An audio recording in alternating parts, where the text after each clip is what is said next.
নমস্কার বন্ধুরা, গীতাস রান্নাবান্নাতে আপনাদের সবাইকে স্বাগত। আপনারা অনেকেই আলু আর মটরশুঁটি দিয়ে কষা কষা ডিমের কারির রেসিপিটা শেয়ার করবার জন্য অনুরোধ করেছিলেন। তাদের অনুরোধেই আমি আজকে এই রেসিপিটা শেয়ার করছি। তো রেসিপিটা তৈরির জন্য প্রথমেই ডুমো করে আলু কেটে নিয়েছি আর ডিম দিয়ে আমি এই আলু আর ডিমটাকে একটু সেদ্ধ করে নিচ্ছি।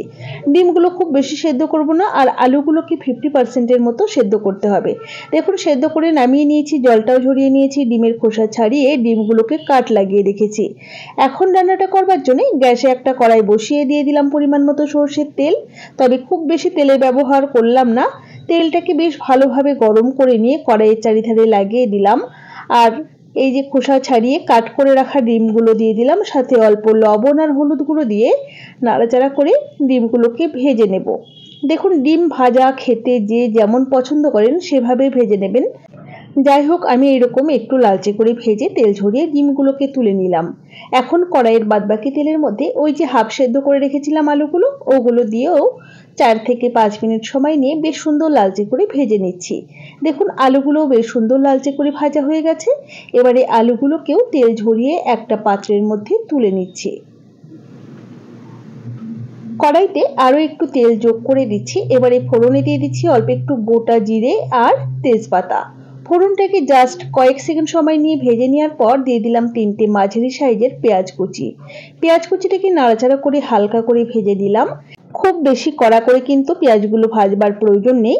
এবারে একটা মিক্সিং জারের মধ্যে নিয়ে নিচ্ছি একটা একটু ছোট সাইজের পেঁয়াজ, তার সাথে নিয়ে নিচ্ছি পরিমাণ মতো আদা, মোটামুটি 1 ইঞ্চির চেয়ে একটু বেশি পরিমাণ আদাকে কুচি করে নিয়েছি, পরিমাণ মতো রসুন আর কাঁচা পাকা লঙ্কা নিয়ে এটার একটা পেস্ট বানিয়ে সেটাই আমি এখন এর মধ্যে দিয়ে দিলাম। ঝালটা নিজেদের পছন্দ মতোই ব্যবহার করতে হবে। এখন এই আদা রসুনের কাঁচা গন্ধ চলে যাওয়া পর্যন্ত মশলাটাকে পেঁয়াজের সাথে বেশ সুন্দর ভাজা ভাজা করে নিতে হবে। তবে খুব বেশি সময় নিয়ে কষিয়ে নেবার এই সময়তে প্রয়োজন নেই। মোটামুটি মিনিট 2 সময় নিয়ে একটু কষিয়ে নিয়েছি। এবারে এর মধ্যে আমরা অ্যাড করে দিচ্ছি একটা মাঝারি সাইজের টমেটো কুচি। টমেটো নাও অ্যাড করতে পারেন। দিয়ে দিলাম 1 টিস্পুন জিরে গুঁড়ো, 1.5 টিস্পুন ধনে গুঁড়ো আর হাফ টিস্পুন দিলাম কাশ্মীরি লঙ্কার গুঁড়ো রঙের জন্য, পরিমাণ মতো হলুদ গুঁড়ো, স্বাদ মতো লবণ আর অল্প পরিমাণ একটু কসুরি মেথি।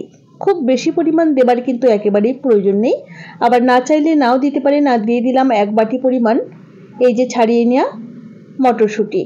খুব ভালোভাবে সমস্ত কিছুকে কষিয়ে নিতে হবে। মশলা কষিয়ে নেওয়া যত ভালো হবে রান্নার স্বাদ কিন্তু বন্ধুরা ঠিক ততটাই বেশি ভালো আসবে।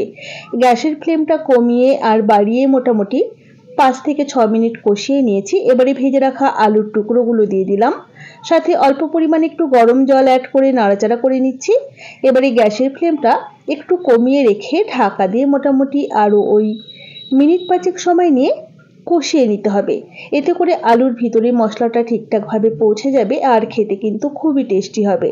এবারে নাড়াচাড়া করে খুব ভালোভাবে মিশিয়ে নিচ্ছি। আপনারা চাইলে এই পর্যায়ে কিন্তু একটু টক দইয়ের ব্যবহার অবশ্যই করতে পারেন। এবারে এই সময়তে দিয়ে দিলাম ভেজে রাখা ডিমগুলো। খুব ভালোভাবে একবার নাড়াচাড়া করে নিচ্ছি, মোটামুটি ওই মিনিট খানেকের মতো সময় নিয়ে। এর থেকে বেশি সময় ধরে ডিম দিয়ে কষাবার প্রয়োজন নেই। এবারে গ্রেভির জন্য দিয়ে দিচ্ছি পরিমাণ মতো গরম জল। যে যতটা গ্রেভি রাখতে চাইছেন সেই বুঝেই কিন্তু জলের ব্যবহার করবেন, তবে আমি একদমই মাখো মাখো করব সেই বুঝেই জল দিয়েছি। এবারে ঢাকা দিয়ে 5 থেকে 6 মিনিট রান্না করে নিলাম মিডিয়াম আঁচে। এবারে ঢাকা ওপেন করে দিয়ে দিলাম হাফ টিস্পুন শাহি গরম মশলা গুঁড়ো। আরও একবার হালকা হাতে একটু নাড়াচাড়া করে নিচ্ছি। তৈরি হয়ে গেছে আমাদের দারুণ সুস্বাদু ডিম আলুর কারি মটরশুঁটি দিয়ে। রেসিপি কেমন লাগলো অবশ্যই জানাবেন। ভালো লাগলে লাইক ও শেয়ার করে পাশে থাকার অনুরোধ রইল।